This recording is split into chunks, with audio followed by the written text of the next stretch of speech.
Well, welcome everyone. I'm George Blumenthal. I'm the director of the Berkeley Center for Studies in Higher Education, and I want to welcome you all to today's conversation.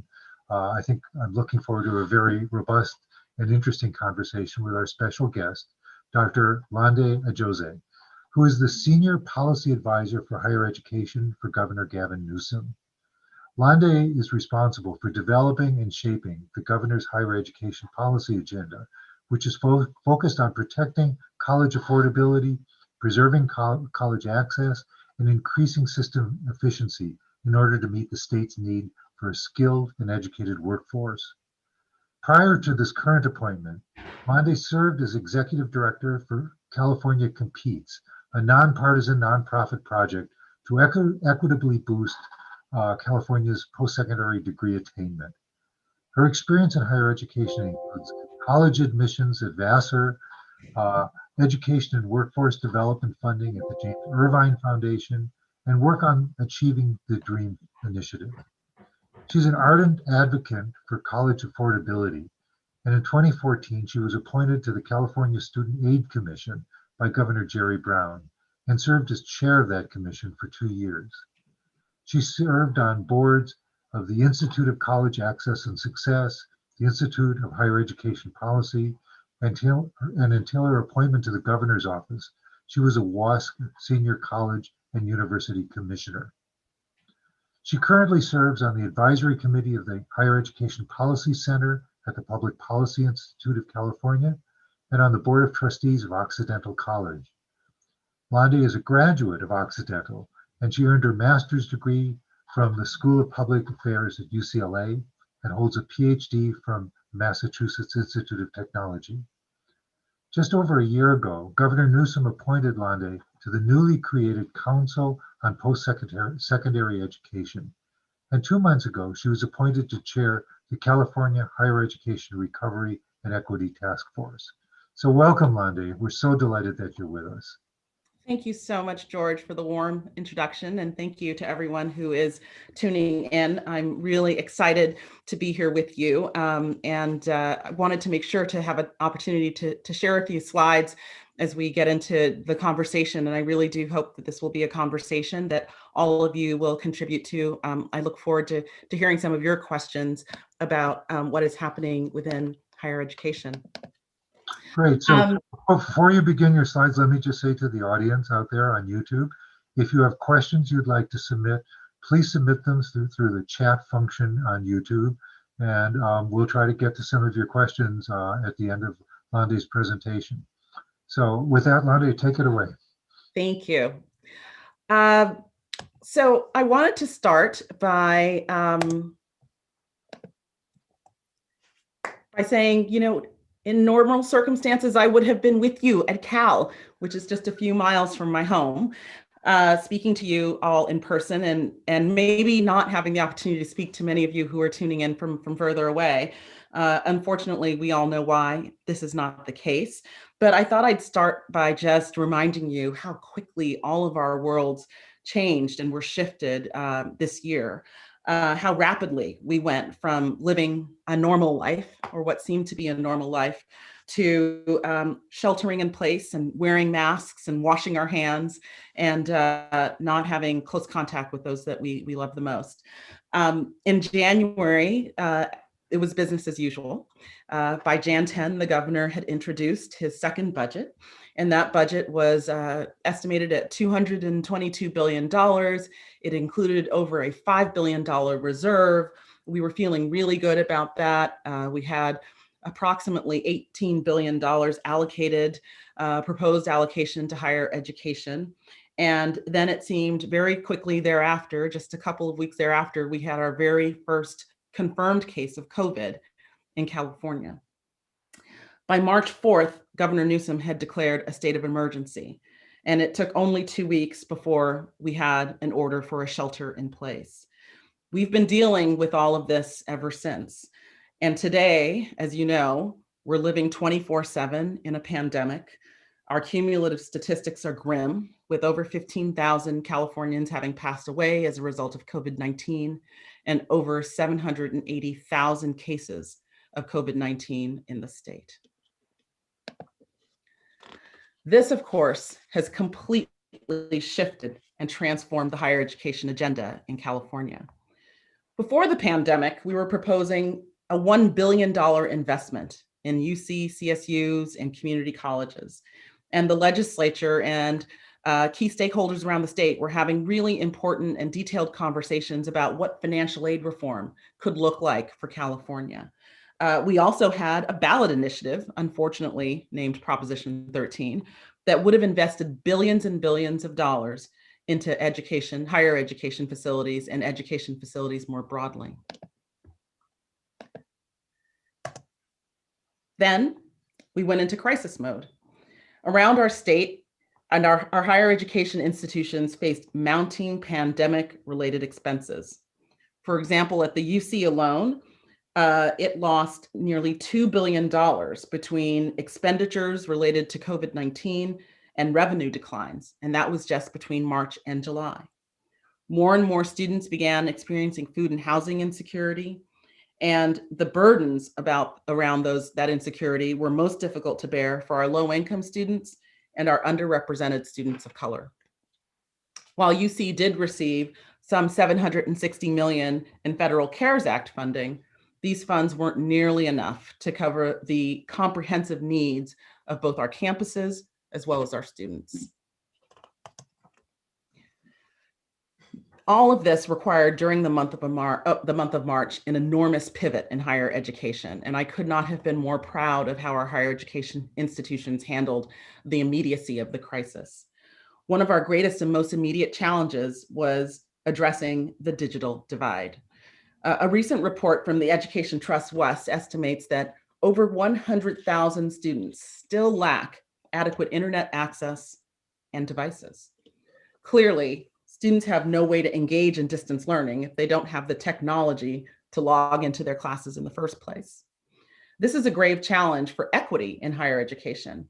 And at the governor's office, we've been working very hard to close both the device gap and the connectivity gap as quickly as possible for California students. But the universal device and internet gaps weren't quite enough. Students are broadly reporting that it's much more difficult for them to learn online than it was for them to learn in person, especially for our students in tough or distracting home circumstances. There's also a sense among students that perhaps they're not getting what they paid for. So we need to think very carefully about what high quality teaching and learning looks like in a remote learning environment. And then we need to work to make sure that that model works well and is available to all of our students and all of our faculty. The efforts that we're making around thinking about online learning and about distance teaching and learning are not only significant because of the pandemic, but also because they need to be a part of California's longer-term resilience strategy. As we encounter the real-time effects of climate change and the ways that smoke and fires and public service power shutoffs alter our lives, we have to have mechanisms to rely on that allow us to continue learning. It's also worth thinking about what widespread online learning has meant for our institutions and potentially for the residential business model.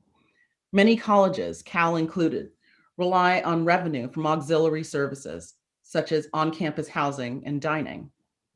If remote learning plays an increasingly significant role in our four-year institutions, what does that mean for the new business model for higher education? Are we now fully disaggregating living and learning? And what does that mean for those employed by these auxiliary services, many of whom are underrepresented themselves? These are the questions that are on our minds as we consider the future of higher ed. Of course, the pandemic isn't the only thing that's changed how we're looking at higher education policymaking. Just a few weeks after the pandemic transformed our lives, our state and the nation were roiled by the murder of George Floyd and the national reckoning on systemic racism and injustice. In the governor's office, this has made us think harder and much more critically about how to advance policies that close equity gaps and close the gaps that pervade every aspect of our society, most especially in higher education because it holds the promise of equity, and fairness, and greater economic and social mobility. With that said, we have seen a few bright spots in the higher education landscape. For example, UC just admitted its largest and most diverse class of freshmen ever, including a historic number of Latinx freshmen. But be clear, profound inequities, including inequities by race and by place, persist in California. For example, Black students are still significantly underrepresented at the UC. And this seeming systemic exclusion of Black students from a UC education undermines both their access and their sense of belonging. Another marker of equity in the positive column is our higher education leadership in California.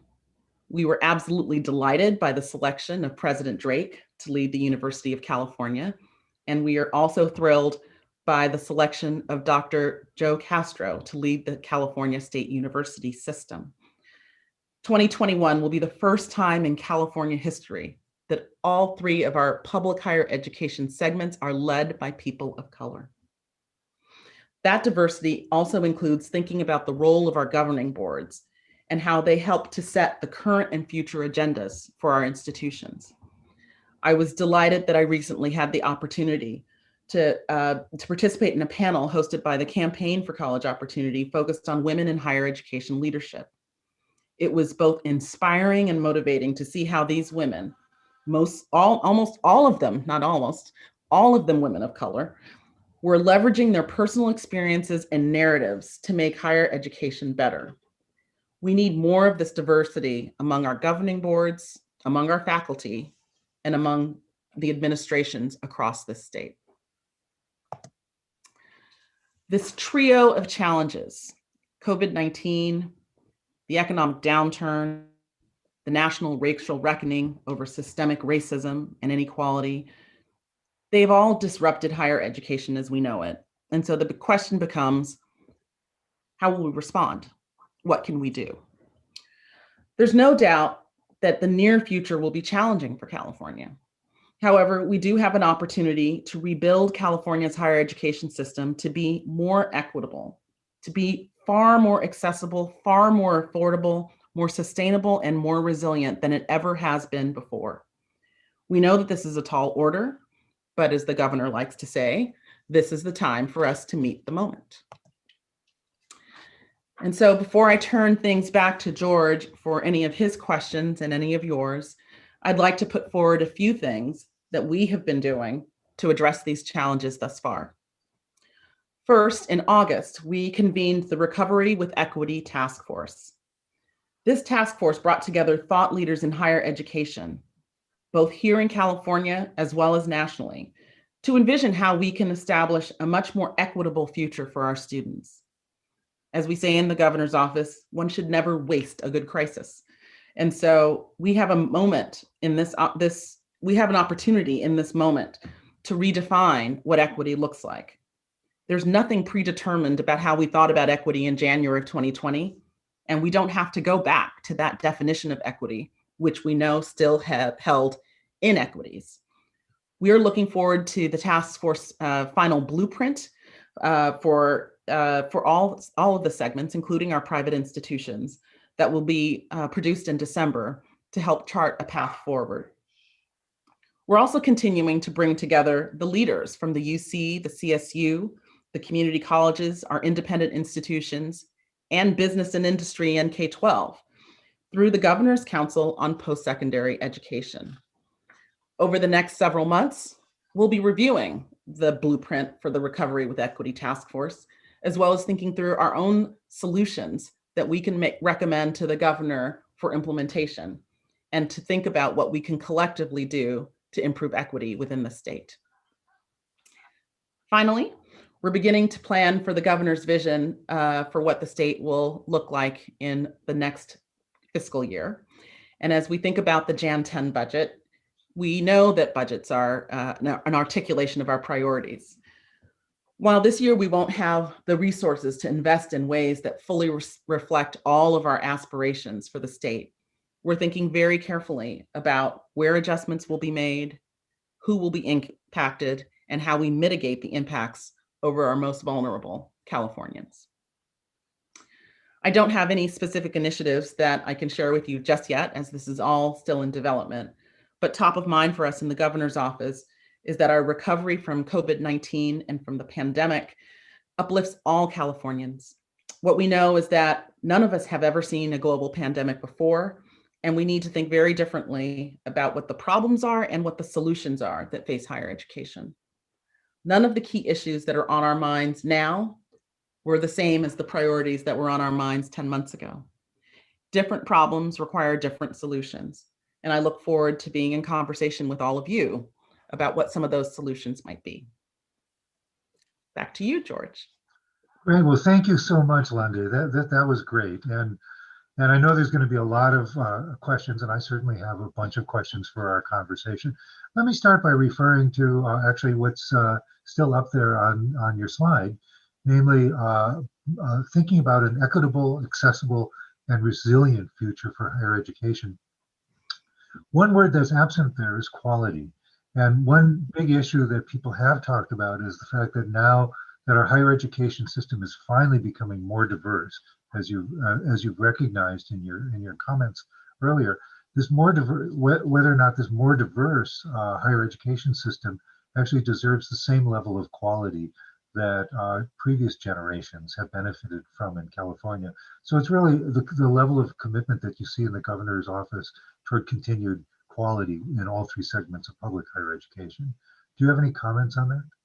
Yeah, I mean, I think, the issue of quality is one that is a significant one, I think, for Californians. And I was trying to speak to that a little bit when I talked about online teaching and learning.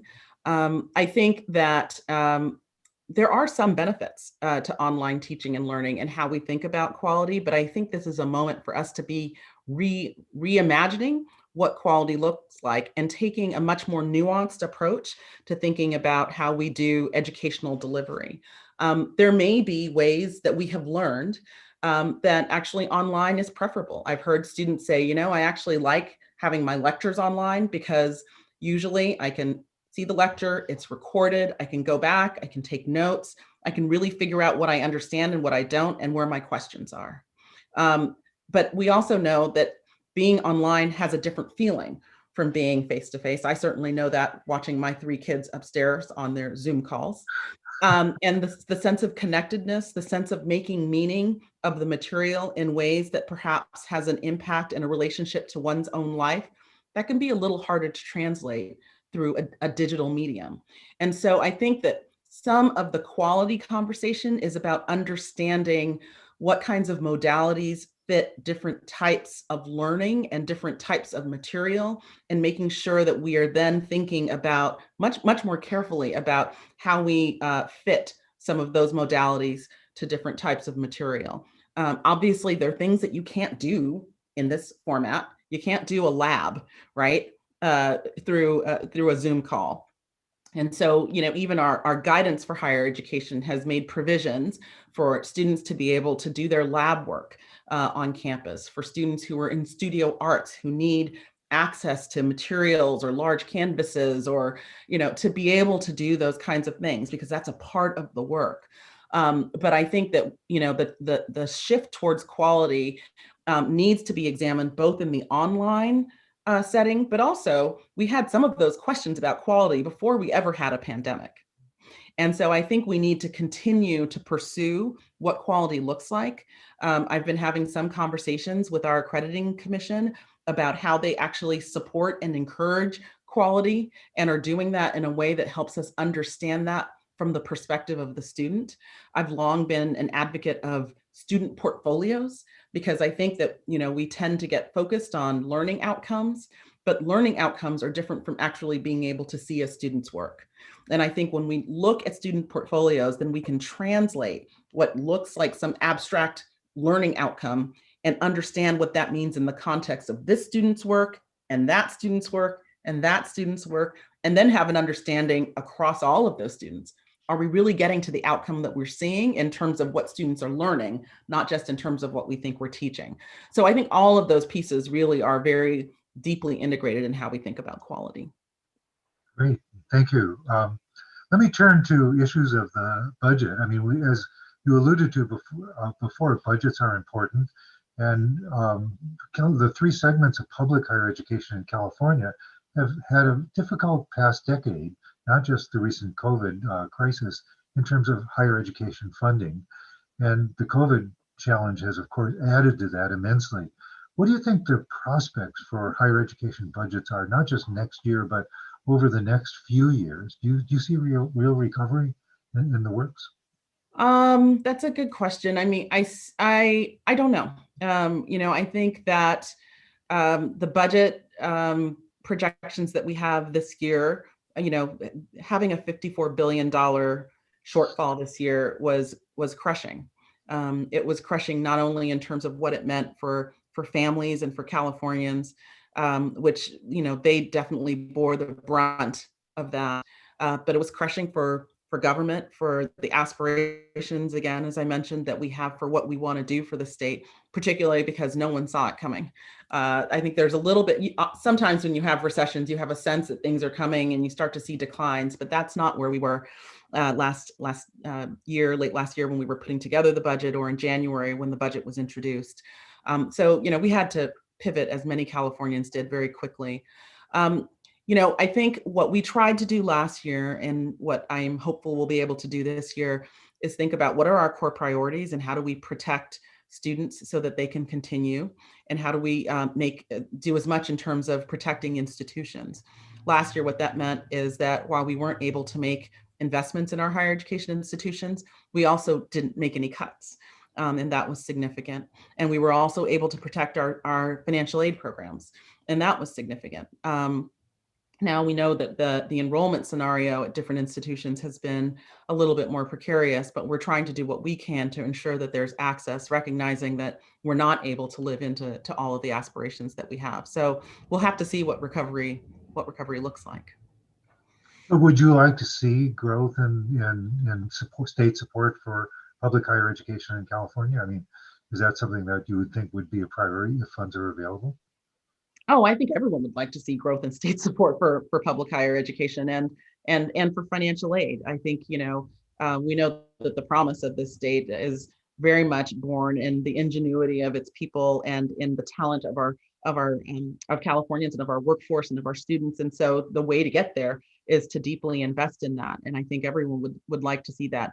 I think the challenge with California's state budget is that when you start to look at the pie and you start to realize that we have some commitments that we must make, the slice of the pie that's available for quote unquote discretionary general fund dollars is increasingly narrow. And so we try to do our best, given those resources and the narrowness of those resources, to allocate them in ways that are as fair as possible. Great, thank you.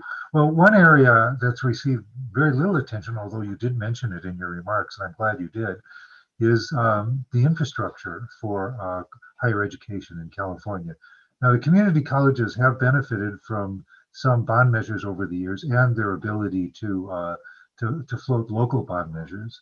But for the University of California and the CSU system, there has not been a successful bond measure since 2006.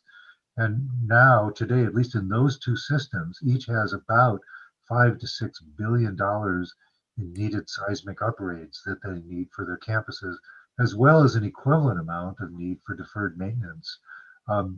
Is capital planning something that the administration is thinking about, and ways of solving this infrastructure problem, which is going to become increasingly more serious over time? Yeah, no, I think it's a great question, and we were all hopeful that Prop 13 would have passed, and I think that's the first time a bond measure for state university facilities has not passed in, I'm not sure exactly how many years, but it's been several decades since we've had a bond measure that would support facilities for higher ed that hasn't passed. As you mentioned, I think 2006 was the last one, and we used to have them on a fairly regular basis. Roughly every 10 years, there would be some kind of bond to help support our physical infrastructure at our colleges and universities.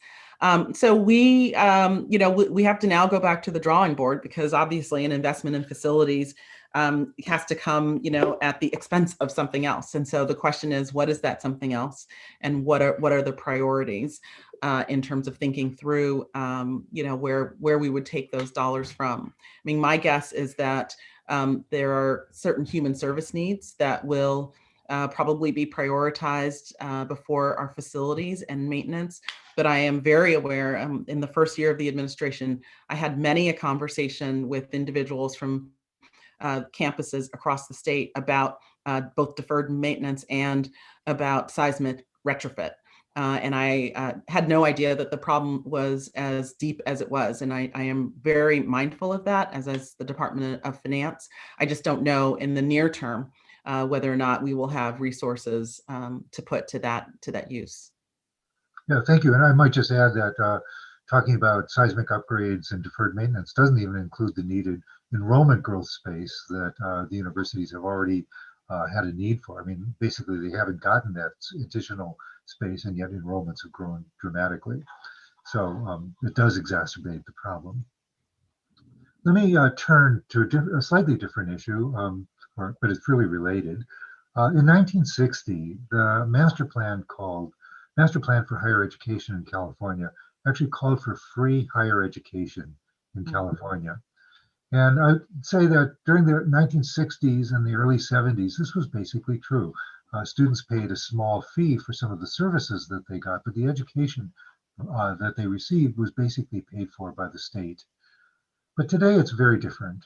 In the UC system, for the educational mission of UC gets about 60% of its educational support from tuition and about 40% from the state of California. And for the CSU system, the numbers are reversed. About 40% comes from tuition and about 60% comes from the state of California. Do you think that this is a good and stable situation? And is it really fair to our increasingly diverse student body that they should have to pay levels of tuition that their parents or grandparents didn't have to pay years ago? Yeah. Is it fair? Absolutely not.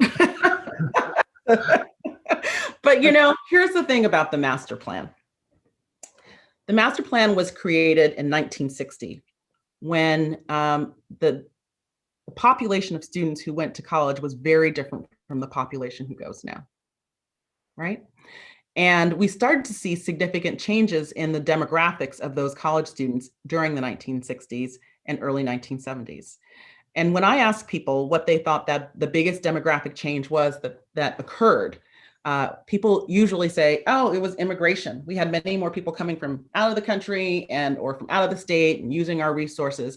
And actually, that's not true. When we look at the demographic shift that made the master plan untenable, because remember, when the master plan was created, there was no automatic funding stream for it. There was no creation of a mechanism to support this beautiful plan, right? It was just deemed that somehow the state would always have those resources.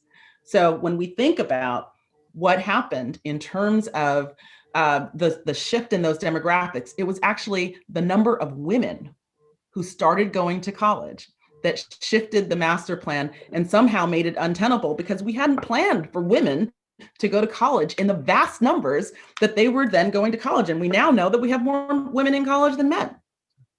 So I say that because I think it's important, because no one would deny women the opportunity to pursue their education. So as we think about the master plan, we need to be mindful that we now have a situation where we cannot deny students because the opportunity to go to college, but we also still 60 plus years later, still have no plan for how we really should be supporting higher education. I know that the College Futures Foundation is thinking very carefully about fundamental financing for higher education, because that was not planned for in the master plan.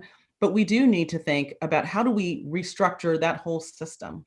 As difficult as it is that the state only pays for 40% of the UC and 60% of the CSU, I had the opportunity to do a site visit to the Arizona State University. Their state only pays 11% of the ASU.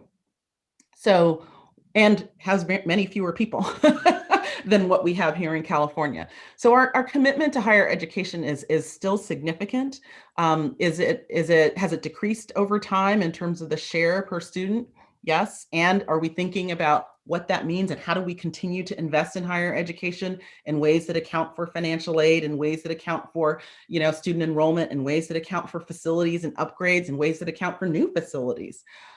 Yes, all of those things are still on the chopping block, but we have to really go back to thinking about what the fundamentals are in terms of how do we want to support the world-class higher education ecosystem that we have here in the state.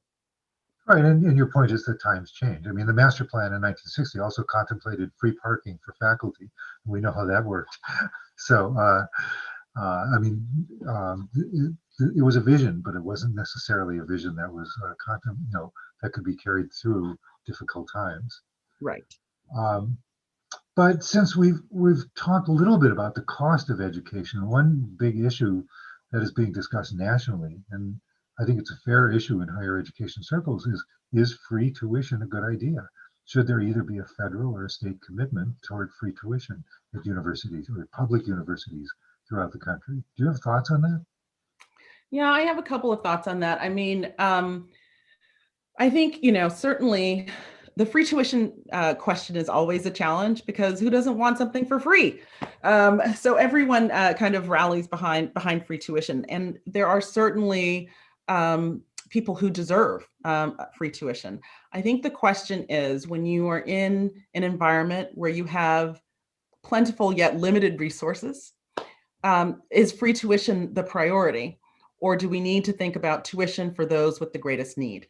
And I tend to come down on tuition for those with the greatest need. So I am a big fan of, free tuition for those who are needy students. In some ways, I think of California as having modeled the free tuition model, both in terms of what the master plan initially stipulated, but more importantly, in terms of how we support our community college students. Some 55, 60% of California community college students essentially go for free in terms of tuition, right? They get the Promise Grant, used to be the BOG fee waiver that allows them to attend community colleges without the cost of tuition. I think the free tuition argument is also challenged because it masks what actually the growing costs are for going to college, which is really the costs of non-tuition, the non-tuition costs. It is food, it is housing, it is books, it is transportation. Those are the costs that tend to be growing. We all know that California is an expensive state to live in. And so even though our tuition for the most part has remained, I think there's only been at the UC one tuition increase over the last 7 years. Tuition has remained flat over 7 years. The cost of going to college has increased, and it's because our non-tuition costs are increasing. So I feel like the focus on free tuition actually takes us away from the real argument, which is what is happening in terms of those non-tuition costs. And that is why the discussions that were happening last year around financial aid reform were so important, because they understood that thinking about the total cost of attendance needed to be the genesis of that conversation. Great, thank you. And I'd also remind you that the UC also, less than half of all UC students pay tuition because that's supported by return to aid from those who do pay. And but one of the other arguments, and maybe you'd like to comment on it, about in opposition to free tuition, has to do with the fact that or the suggestion that if a certain amount of money is to be invested in higher education, and if your goal is to increase the throughput of students, the number of students who actually graduate in a reasonable time, it would be much more efficient to invest in the kind of student services that help students to get through college than to invest in buying out tuition, particularly for students who might already be able to afford a college education. I mean, I don't know if you agree with that argument or not, but I thought I'd mention it to you. I think there's no doubt in my mind that we have underinvested in the kinds of student supports that our students need to move through college. And we've seen the effects of that both in terms of retention and the challenges that students have in making their way through, and in terms of the time to degree that we have. When I was in college, way back in the other century, as my children like to say. When I was in college, going to college for 4 years was still fairly standard. It's not quite as standard anymore. We talk oftentimes about 6-year graduation rates, not 4 years. And I have to say, as someone who has 3 children, I'd much rather pay for 12 years of college, right, than 18. So I think that really being able to think about time to degree, which does extend, what it costs to go to college, and the kinds of supports that students need to get through in a much more timely fashion, and to be able to make sure that our course sequences align in ways that allow students to go through, and to do it in ways that feel seamless. I mean, I think students who are trying to keep pace and stay on, a 100% time clock, sometimes they find themselves going to not just their home campus, but other campuses and other institutions and other segments to get those courses so that they can, graduate in 4 years or in 2 years at a community college. That's not easy for students. That's about as easy for students as it is for those students who are now turning to, trying to study in a Taco Bell parking lot because they need access to broadband. That's not what our students should be doing. We need to actually find ways to support their transition and support retention by making it much more streamlined for students to move through their academic journey. I know that the work that is happening in community colleges around guided pathways is incredibly important. I know that the thinking around that has permeated not just the community colleges, but the CSUs and the UCs, and really thinking about those kinds of pathways and the supports that we can provide both face-to-face as well as some of those digital nudges sometimes, or some of those transactional nudges that maybe we can rely on technology for, are important in terms of really helping students to meet their goals. Since we've been talking a little bit about tuition, let me ask you one other question about it. One idea that's been floated a lot about tuition is the idea of cohort tuition, whereby the amount of tuition would be set upon the time that a student enters college and would not change, or would be changed only by the increase in cost of some index, the cost of living index, throughout their time in college, and that any additional tuition increases would only apply to incoming students, so that students and their parents, when they arrive at college, would have a really good idea of how much it would cost, for sure, at least over the next 4 or 5 or 6 years. What do you think of those models? Are you supportive of them or not? Well, I have to say, as a parent, that sounds really good to me. Um, as a parent, I like the idea of knowing at the outset what it's going to cost my kid to go to college, and knowing that, assuming he or she stays on track, that is what it's going to take for whatever period of time, 4 years, hopefully, rather than 6. I think the question around the cohort tuition, the issues that I've heard is around how to ensure that there is a sense on campus among students of equity. So I know in some of the conversations, this came up last year, and I spoke with a number of student leaders who expressed some concerns that it would be perceived as inequitable. Like, how come it's less expensive for the seniors to be here than for me as a first year student, especially when, the seniors are in smaller classes that probably cost more, and I'm in larger class.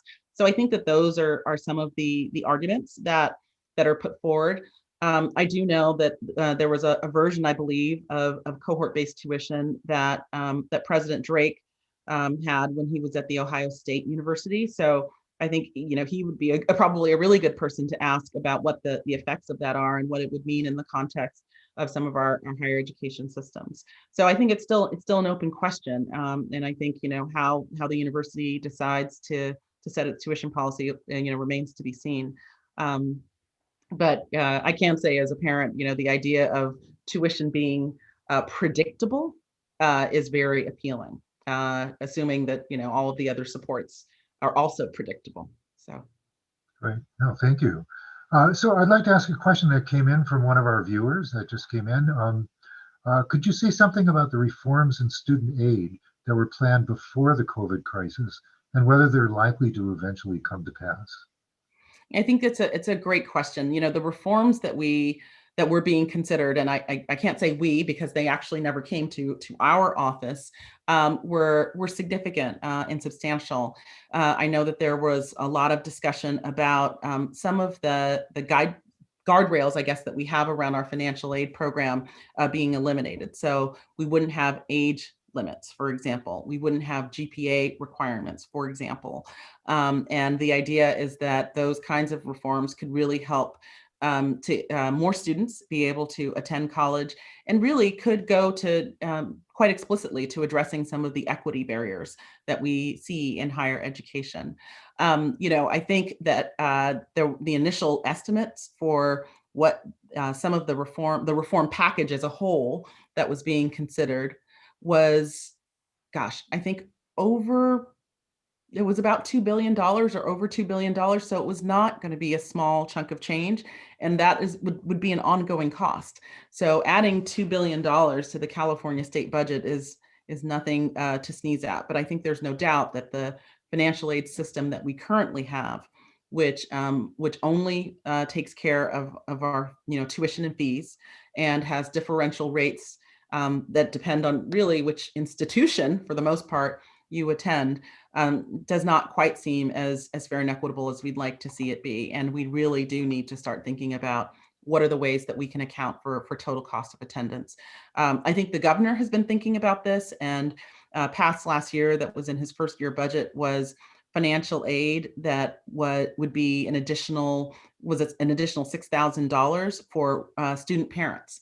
The governor has a fairly bold agenda around a cradle to career strategy for education in general, and understood that students in college who are parents can't actually pursue their academic program if they have young children who aren't cared for. And while those students, the youngest of those students, may be in school, others may not. So he gave students an additional $6,000 for childcare. I think those are the kinds of two-generation strategies that we're especially interested in. Good. That sounds really interesting and good. Let me pivot a little bit and ask you about the Council on Post-Secondary Education, which was set up by Governor Newsom to replace the old CPEC, the old California Post-Secondary Education Committee, which Jerry Brown eliminated about a decade ago. The coordinating committee was intended originally to coordinate among all four sectors of higher education in California: UC, CSU, the community colleges, and the private and independent colleges in California. So now you're on this new council. Do you believe that this has enhanced coordination among the various segments in California? I think it's a little bit different. I mean, the council doesn't have anywhere near the kind of infrastructure that CPEC had, right? It doesn't have the data arm that CPEC had. It doesn't release reports the way CPEC did. So there are some firm distinctions, I think, between the functioning of the council and what we had with CPEC.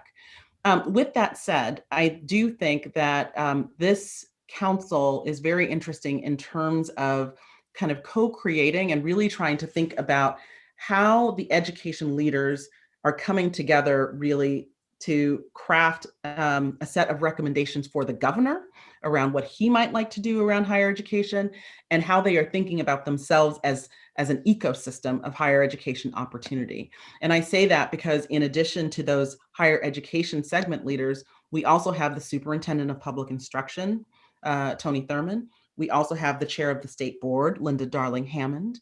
We also have members of both labor and business. So we have Alan Zarenberg and Jeff Freitas, who are on that council. And we have members of the administration, including Keely Bosler, who, as you know, is the director of finance. So I think that the council is really trying to think holistically about, what does it mean for students in higher education to be moving through these various systems? Where are there gaps? How can we coordinate?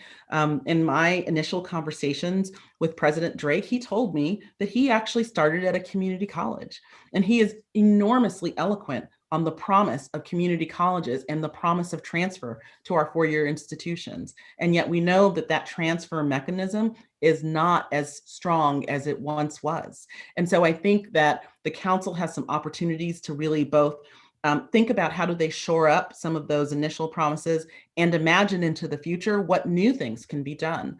One of the things that the council did was they all kind of threw in together with a little bit of support from the state last year, and they are starting a K-16 initiative in Fresno, which is looking at industry partners and how we can help accelerate education for students in Fresno to move through their education with meaningful internships, with strong academics, with teaching and learning from all of the institutions, blended and integrated, and what that means then in terms of preparing young people from the Fresno area for high wage, high demand employment in the Fresno area.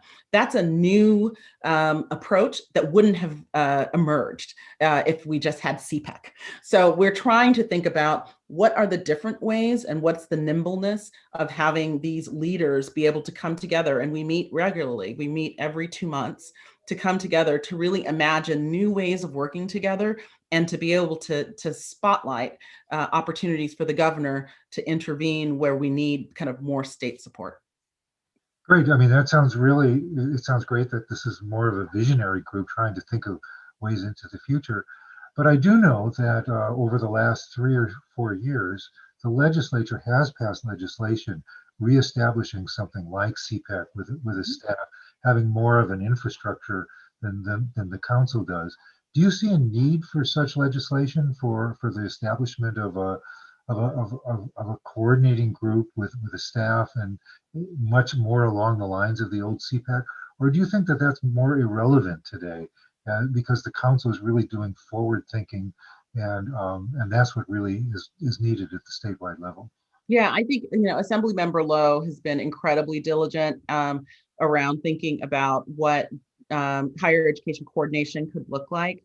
And I think the governor's feeling was he wanted to make sure to get established this advisory council and see where and what they might do before entertaining what could potentially come later. So I don't think that it is off the table in terms of the governor, but I think really his focus has been, I want to kind of put together this set of advisors because there is a desire to have our higher education systems work together collaboratively, not simply because they're being mandated to do so, but because they understand their shared interests. And really that's what the council is helping them to get at is how do they understand their shared interests and shared responsibility and what can they do together to really begin to think about expanding educational opportunity for Californians. Great, thank you. So you mentioned this earlier, the stresses on housing on the campuses, and it's really true that on all of the campuses, housing revenues have been hit really, really hard by the pandemic. And the reason that that's important is that those revenues are used by the campuses, both in CSU and UC, to pay off debts for building that housing. And so the loss of those revenues have been difficult. Normally, the state plays no role in funding housing on the campuses. That's always a self-funded aspect of higher education in California. Do you see that changing as a result of COVID? I am so pleased that our brilliant Lieutenant Governor Eleni Kounalakis has really taken up this issue of thinking about housing on college campuses. Particularly, I know she's been doing a lot of thinking about that at the UC. I think she did a tour. She's, I think, been to almost every single UC campus to really try and both, understand the heartbeat of the campus itself, but also really get deeply grounded in this issue of campus housing and P3s and what does it all mean. I think that the state is increasingly aware of the housing crisis, I would even say, that is taking place at many of our colleges and universities. The number of students who are sleeping in their cars and dozing in parking lots and hiding out in libraries and all of those things is significant. I think from the state's perspective, we see it as related to the housing crisis that we have here in the state of California. And so I think the hope is that if we are able to solve for the state's housing crisis, that will also help to solve for the university and college housing crisis. And that crisis is both one of a shortage of available housing as well as a shortage of affordable available housing. And so we're looking at both of those things. There's a need to continue to build. The question is, how do we build in some of our densest areas? Where do we build? There's been a lot of conversation about making sure that we're building in places that are not going to be deleterious to the climate. And so we're really trying to keep track of all of those things as we look at increasing housing and really trying to mitigate the effects of the housing shortage that we have. Great. Let me ask you a somewhat more unusual question, but I think one that I've heard about, certainly from faculty within California, and that has to do with the role of the state government in setting, or non-role of the state government in setting curricular requirements in higher education. Normally, it's the faculty at the universities who set graduation requirements and other curricula at universities. But recently, the state legislature passed and the governor signed a bill requiring the CSU system to add a graduation requirement of an ethnic studies course. So it became a state law. And this bill overrode a decision by the CSU system and their trustees to add a requirement in either ethnic studies or social justice as a graduation requirement.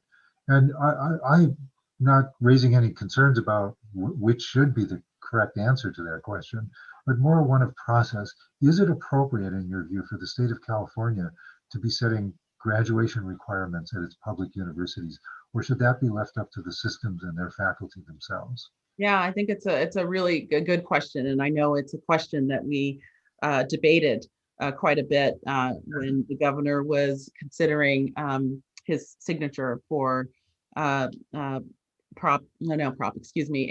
1460. I think it's a legitimate question, and I think the person to ask probably is Dr. Weber, whose bill that was. And Dr. Weber herself had been a faculty member in San Diego, and so I think it was her thinking was that that was an appropriate role, that they wouldn't, that the requirement and the general discipline were what the state would be weighing in on, but how that requirement might be filled and some of the details would really still be left to the faculty and to the campuses. So I think that ethnic studies, particularly in this moment when we are going through this understanding, a deepening of our collective understanding of racial injustice, has really risen up on the agenda for all of us to think about. And I think the governor at that point really thought that it was important that we think about what that means in terms of the nation's largest university. What does it mean for them to have a requirement that really allows people to dig deep and understand some of those issues? Great, thank you. So a few years ago, the community colleges, in a departure from the original master plan, began, based on a state law, started offering bachelor's degrees at several community colleges in really specific fields that, at least at the time, were offered, in which there were no majors offered at either the UC or the CSU. So it filled a clear need for the state. In view of the fact that this has now been going on for a few years, do you regard that as a successful program? And is this something you would like to see continued and expanded? Yeah, I mean, there are a couple of intertwined issues with that. One is it was very clearly stipulated in the legislation that the kinds of bachelor's degrees that would be offered at those community colleges would not compete with the academic offerings for a four-year institution that was nearby. So that was really seen as not as complementary to the educational opportunities that would be available to students. So that, I think, is one. The other is, and this is part of the conversations that I've had with the Community College League of California, is that many of those bachelor's degrees were bachelor's degrees in areas that were both theoretical but quite applied as well. And so they are a little bit different probably from what we, they're not like a philosophy bachelor's degree that we would see at a UC, but that they had a very strong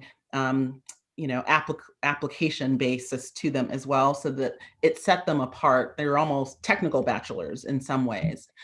So I think the question in my mind becomes, if there were to be some expansion of those kinds of bachelor's degrees, how in fact are those bachelor's degrees related to growth areas of our economy?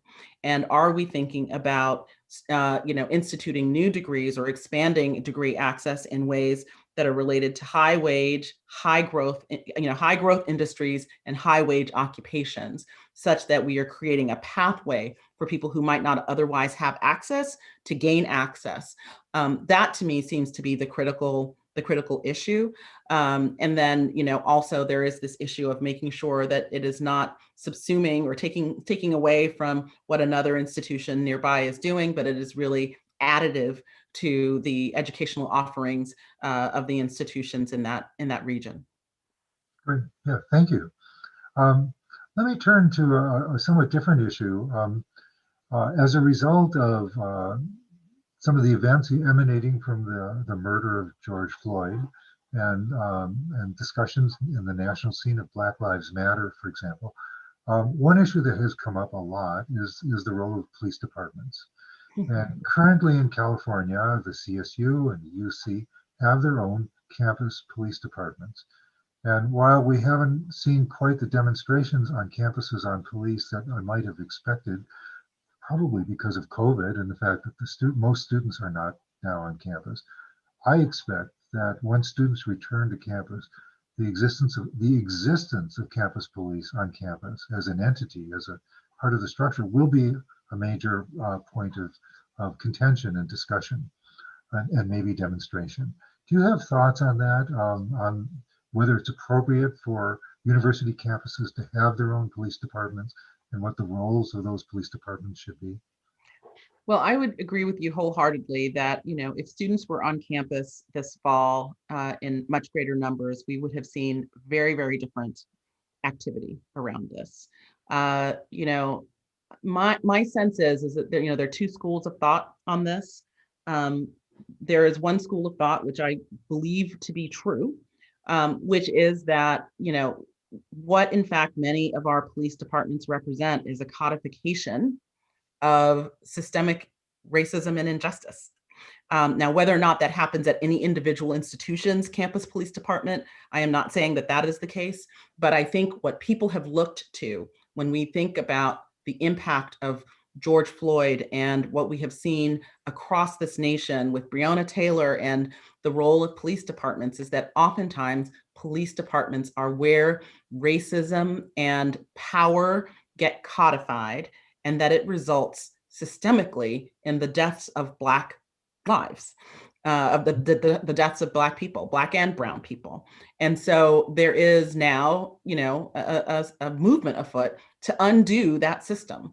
And so I think it calls into question, in a place where you are trying intentionally to cultivate communities that are more diverse, what then does it mean to have a campus police department? And I think that's a very legitimate question that needs to be engaged. On the other hand, if there is not a campus police department, there is a city police department, there's a community police department. And so the question becomes, are you safer with your campus department than you might be with your, city police department? And then there's a secondary question about training and also about use of force. And what do we think is allowable in terms of use of force for our campus police and for our municipal police, and what kinds of training are they receiving? And undergirding all of that, and most important in my mind, if we really want to undo systemic racism in police departments, is really getting at the issue of culture. We need a fundamental culture shift within our police departments in order to really sustain the lives of Black and brown people. And so the training is a part of that. Thinking about what's allowable in terms of use of force is a part of that.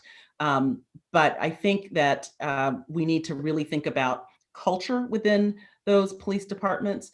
And I think there is skepticism on the parts of many around whether that culture can really be undone. And because that skepticism exists, there is a call to then defund the police altogether. So the question is, how serious do we want to be?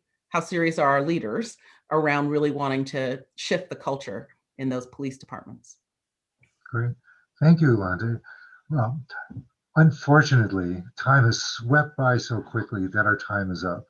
But I think we could have gone on for another hour without coming up for breath. There are so many other issues. And so I just want to thank you so much for joining us today and for sharing some of your thoughts about higher education in California. I think it's been very illuminating.